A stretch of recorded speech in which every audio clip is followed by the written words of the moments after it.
Nous sommes à Tiébélé, situé à 25 km de Pau, précisément dans la cour royale. Cet ensemble architectural bâti sur un espace d'environ 1,5 hectare date du XVIe siècle et témoigne de l'organisation sociale et des valeurs culturelles du peuple Kassena. La cour royale de Tiébélé est organisée en concessions distinctes, séparées par des murs. Première étape de notre visite, la cour d'honneur. Elle est réservée aux différentes cérémonies et festivités.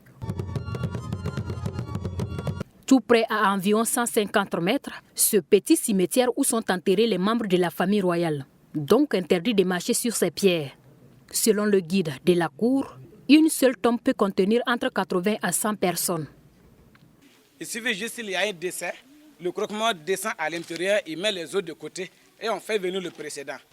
Et bien avant qu'on ne fasse l'enterrement, il faut d'abord aller par consultation. Puisqu'il se pourrait que le défunt n'aimerait pas qu'on enterre seul, et il aimerait qu'on l'enterre avec un membre de sa famille ou il aimerait qu'on l'enterre seul. Donc si l'on ne procède pas par consultation, on ne peut pas commencer à l'enterrer. C'est pourquoi vous voyez ces différents tas-là. Donc évitez de monter dessus. Ces édifices ont été construits par les hommes de la cour royale et décorés par les femmes, seules détentrices de ce savoir. Ici, rien n'est fait au hasard. Chaque couleur a une explication spécifique. Le blanc symbolise la propriété de la femme Kassena, le noir, la tombée de la nuit, et le rouge qui caractérise le sang versé par les vaillants peuples guerriers. Sur ces murs également, l'on aperçoit ces signes géométriques et symboles comme le bois, le lézard et la tortue. Chaque dessin, un message. Et ça, c'est la tortue, qui est le porte-bonheur de la cour. Les enfants de la cour royale ne la consomment pas. Une fois la ramasser en cours de route ou encore au champ, vous devrez l'amener au palais ici. Sa Majesté va la prendre et puis la tremper dans un canari d'eau. Puis vous enlevez 3 verres d'eau ou 4 verres d'eau en fonction du sexe. 3 jours après ou 4 jours après, la chance va vous sourire. Et là, c'est le lézard. Le lézard, dans notre coutume, dans notre tradition, Kassena, une fois que vous finissez de construire votre mur et que vous n'avez pas remarqué qu'un lézard est passé dessus, il est conseillé de casser le mur là et vous reprenez. C'est un mauvais signe. Ce complexe architectural traditionnel alliant la terre, le bois, la bouse de vache est organisé selon une répartition sociale au sein de la cour. Il est constitué d'une centaine de maisonnettes de 3 types, à savoir les maisons en forme rectangulaire, les cases et les maisons en forme de 8.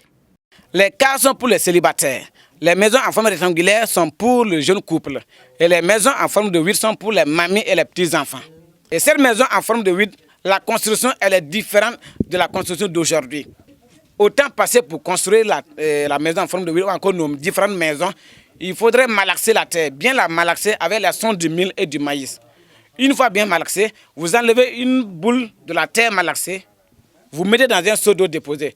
24 heures après, si ça ne s'est pas fondu, cela prouve que ça a été bien malaxé. Et c'était à travers de ces moules de terre, de ces boules de terre-là, qu'on se servait pour construire les maisons en forme de 8. Et on ne peut pas construire ça du coup pour terminer. Non. Il faudrait construire ça par séquence. Enfin, étant donné que la maison en forme de 8 c'est sous forme de cercle là, si vous faites le tour du cercle, c'est-à-dire 3 tours ou 4 tours, vous vous arrêtez à là. Vous prenez 3 heures ou 4 heures de repos. Et vous reprenez. La maison en forme de 8 se compose de 2 pièces, d'une cuisine interne et d'une chambre. Ce type de maison était utilisé selon le guide de la cour royale pour se défendre pendant la guerre tribale et contre les animaux sauvages. Les maisons en forme de 8 permettent de contrer les attaques d'ennemis. En ce sens qu'au temps passé, il y avait la guerre tribale. Il y avait les animaux sauvages qui dévoraient les champs. Donc pour tout contrecarrer là, il y avait ce système de pouvoir construire. En fait, l'entrée c'est un peu complexe. À l'entrée, il faut d'abord la tête, les 2 mains et tout le corps s'ensuit. Et il y a une position donnée dans la maison en forme de 8 où le chef de famille se met à cette position au coin de l'entrée avec son gourdin ou sa machette. Si toutefois l'ennemi arrivait à flécher, ça contrait le mur et ça retombait.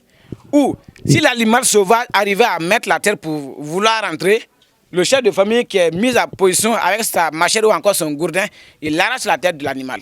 Ces maisons peuvent durer plus d'1 siècle.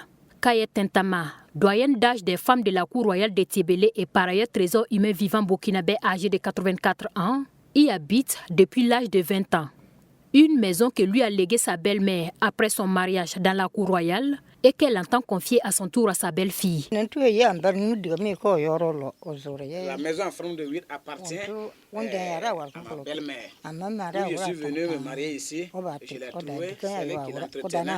Il arrivait un moment où elle n'arrivait plus, et moi j'ai pris le relais jusqu'à ce moment où je suis toujours sur mes 2 pieds.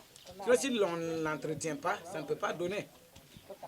Raison pour laquelle elle est toujours sur pied, et elle a eu toujours à la garder. Mais elle travaille à préniger cela en ce sens qu'elle doit transmettre ça à sa belle-fille ou encore à ses petites belles-filles. Ces maisons appartiennent à plusieurs petites familles de la cour royale. Cette richesse culturelle, vieux de 500 ans, a été inscrite le 26 juillet 2024 sur la prestigieuse liste du patrimoine mondial de l'UNESCO. Elle n'appartient plus seulement au peuple Kassena ni au Burkina Faso, mais à toute l'humanité.